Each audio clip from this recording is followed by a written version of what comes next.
వాళ్ళు భయపడరు. వాళ్ళు కొంత భయపడతారు అని అనిపించినా ఎంతమందిని అరెస్ట్ చేస్తారు? మా అరెస్టులు పెరిగేసరికి ప్రభుత్వానికి పలచన అయిపోతుంది. అంతే కాబట్టి కదా. ప్రభుత్వం ఎంత రిస్క్ తీసుకుంటుందనేది ఇంకా ప్రభుత్వం ఆలోచించే దాన్ని బట్టి ఆధారపడి. ఓకే. ఓకే.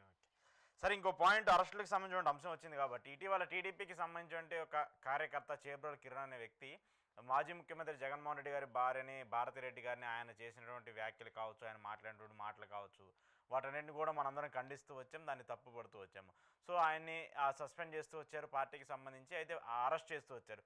కానీ 10 రోజుల్లోనే ఆయనకి బెయిల్ రావడం, మళ్ళీ ఆయన బయటకు వచ్చే విధంగా కూటమి సర్కారే చంద్రబాబు నాయుడు సంబంధించిన టీడీపీ పార్టీని సపోర్ట్ చేసిందని చెప్పేసి వైసీపీ నేతలు మాట్లాడుతూ ఉన్నారు. అంబటి రాంబాబు లాంటి వాళ్ళందరూ కూడా చాలా సీరియస్గా దీని మీద మాట్లాడుతున్నారు. ఎందుకంటే ఒక మహిళని, ఒక మాజీ ముఖ్యమంత్రి భార్యని ఇంతగా తిట్టి, ఇంకా హేళన చేసినటువంటి వ్యక్తికి 10 రోజుల్లో బెయిల్ వచ్చింది. కానీ అక్రమ కేసులు పెట్టి, దొంగ సాక్ష్యాలు పెట్టో లేదంటే దొంగ కేసులు పెట్టో అరెస్ట్ చేసినటువంటి వైసీపీ నేతలకు మాత్రం బెయిల్ రావట్లేదు, వాళ్ళు ఇంకా జైల్లోనే ఉంటున్నారంటూ కూడా మాట్లాడుతూ వస్తున్నారు. అయితే ఆయన ఇంకో పాయింట్ రైజ్ చేసిందంటే, కొంతమంది టీడీపీకి సంబంధించిన ఇట్లా సోషల్ మీడియాలో మాట్లాడేటువంటి కిరా కార్పి లాంటి వాళ్ళు, లేదంటే ఇంకొక అతను ఎవరో ఉన్నారు, సీమరాజా సంథింగ్, ఆయన వాళ్ళ మీద కేసులు పెడతామని చెప్పేసినా కూడా ఎఫ్ఐఆర్ కూడా నమోదు చేయట్లేదని చెప్పేసి ఆయన చాలా సీరియస్గా మాట్లాడుతూ వచ్చారు. మేము కనీసం చర్యలు తీసుకుంటారో లేదనేది పక్కన పెడితే, ఒక అడ్రస్ చేస్తున్నప్పుడు, ఒక ఇష్యూకి సంబంధించి మేము కేసు పెడుతున్నప్పుడు మీరు ఎందుకు ఎఫ్ఐఆర్ నమోదు చేయరంటూ కూడా ఆయన మాట్లాడుతూ వచ్చారు. ఏం చెప్తారు?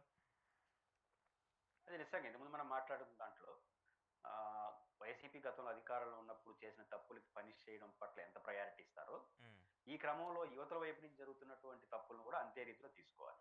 ఇప్పుడు కిరణ్ అరెస్ట్ చేయడంతో మన తెలుగుదేశం పార్టీకి గౌరవం వచ్చింది. ఎస్, భారతి గారిని చెప్పిన దాంట్లో అరెస్ట్ చేసినారు. ఒక చిన్న దాంట్లో మంచి జాట్లు పక్కన పెడితే, అయితే ఇక్కడ అందరినీ అట్లా చేయకపోతే ఏమవుతుంది? అధికారంలో ఉన్న వాళ్ళకి ఒక లెక్క, లేని వాళ్ళకి ఒక లెక్క. ఇది కక్షాదింపుగా మారే అవకాశం రాజకీయ కనిపిస్తుంది. మీరు అన్నట్టు అతనికి ఎందుకు బెయిల్ వచ్చింది? అంబటి రాంబాబు గారు అడిగిన ప్రశ్నలో లాజిక్ ఉంది, రియాలిటీ ఉంది. రియాలిటీ ఏంటి? మనం ఒక కేసు పెట్టినప్పుడు ఆ కేసుకి ఎన్ని రోజులు వేయాలి? 60 రోజుల లోపల బెయిల్ ఇచ్చేవాళ్ళు.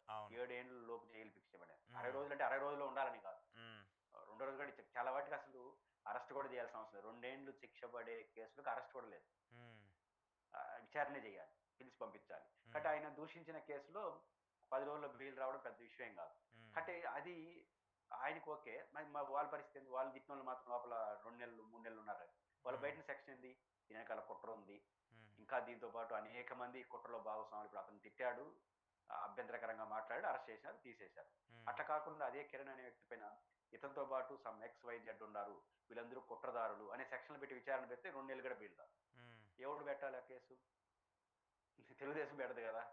పోలీసులు ఒక మాజీ ముఖ్యమంత్రి భార్యను అన్యాయంగా మాట్లాడిన దానికి వాళ్ళు అరెస్ట్ చేసినారు. వైసీపీ వాళ్ళు కేసు పెడితే అరెస్ట్ చేయాలి.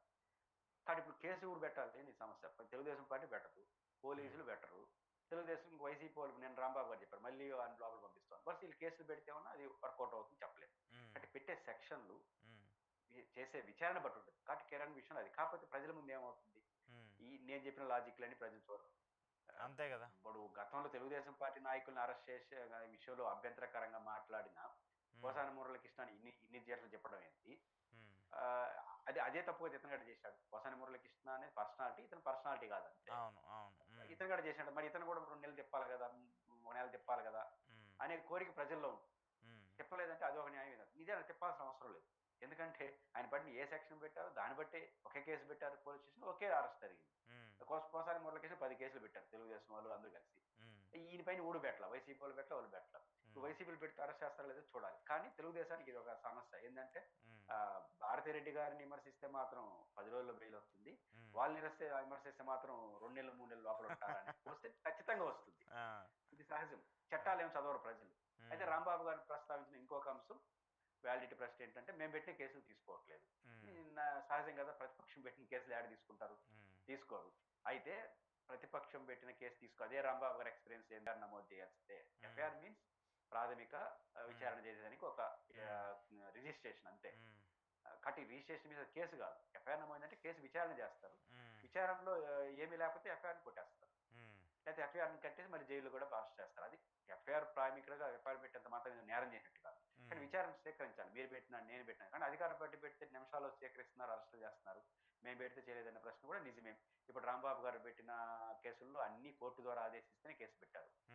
కానీ ఇది వివక్ష కదా అంటాడు. అది ప్రజల ముందు ఎక్స్పోజ్ అయితే ఖచ్చితంగా వైసీపీ రాంబాబు గారు చేసిన పని అందరూ చేస్తారు రేపు. ఇప్పుడు పోలీస్ స్టేషన్కి వెళ్తారు, కేసు తీసుకోకపోతే కోర్టుకి వెళ్తారు, ప్రైవేట్ కేసులు నమోదవుతాయి. కాబట్టి ఈ కేసులు చుట్టూ రాజకీయాలు చేస్తే ఎవరికి మంచిది కాదు, అధికార పార్టీ కూడా అంత మంచిది కాదు. కాబట్టి రాంబాబు గారు లేవనెత్తిన ప్రశ్నలు, రాంబాబు గారు చూపించిన మార్గం కూడా ప్రతిపక్షానికి ఒక పరిష్కారం. పెడతారా పెట్టడం, లేకపోతే కోర్టుకి వెళ్తారు. ఎన్నిసార్లు ప్రతి 5 సార్లు 10 సార్లు చేయలేదనుకోండి, కోర్టు కూడా అడుగుతుంది కదా. ప్రతిసారి కోర్టుకు వస్తే ఏం చేయమంటాం అంటే, ప్రతిపక్షం మనం పెడితే పోలీసులు తీసుకోవట్లేదు, వాళ్ళు పెడితే తీసుకుని ఇది లెక్కలు అంటారు. ఇప్పుడు వందల కేసులు వైసీపీ మీద తెలుగుదేశం పార్టీ వాళ్ళు పెడితే రిజిస్ట్రేషన్ అవుతుంది నిమిషాల్లో. మేము పెట్టిన కేసు రాలేదని రేపు కోర్టు ముందు ప్రభుత్వం కూడా ఇబ్బంది పడుతుంది. కాబట్టి రాంబాబు గారు ఇది రైట్ ట్రాక్ లోనే ఉన్నాడు. ఖచ్చితంగా అది పెద్ద ఇష్యూగానే మారుతుంది. ఓకే. కంక్లూడ్ చేస్తూ ఒక పాయింట్, అమరావతికి సంబంధించి, మన ఆంధ్రుల రాజధాని అమరావతికి సంబంధించి సరే ఆల్రెడీ ఒకసారి ప్రారంభించి దానికి సంబంధించి కొన్ని కార్యకలాపాలు లేదంటే అక్కడ ఉన్నటువంటి ఆఫీసులు నిర్మిస్తూ వచ్చారు. మళ్ళీ ప్రధానమంత్రి మోదీ గారు రాబోతున్నారు, వచ్చి ఆయన మళ్ళీ అమరావతికి సంబంధించిన పనులకు కూడా శంకుస్థాపన చేయబోతున్నారు. అయితే ఇక్కడ 2 పాయింట్లు. ఒకటి, సరే మోదీ గారు వస్తారు, ప్రారంభిస్తారు పనులు. ఇక్కడ అమరావతి రైతులకు సంబంధించిన పరిహారాలు కావచ్చు, వాళ్ళకి ఇవ్వాల్సినటువంటి నష్టపరిహారం ప్రభుత్వం ఇప్పటివరకు ఇవ్వలేదు, మరి ఇప్పుడు ఇస్తుందా లేదా? రెండో పాయింట్ ఏంటంటే, మోదీ వస్తే ఖచ్చితంగా ఒక ప్రధానమంత్రిగా ఉండి, దట్టు ఎన్డీఏ కూటమిలో ఉండి కీలక భాగస్వామిగా ఉన్నటువంటి ప్రస్తుత ఆంధ్రప్రదేశ్కి సంబంధించి ఆయన ఏమైనా అనౌన్స్ చేస్తారా? ఈ 2 పాయింట్లకు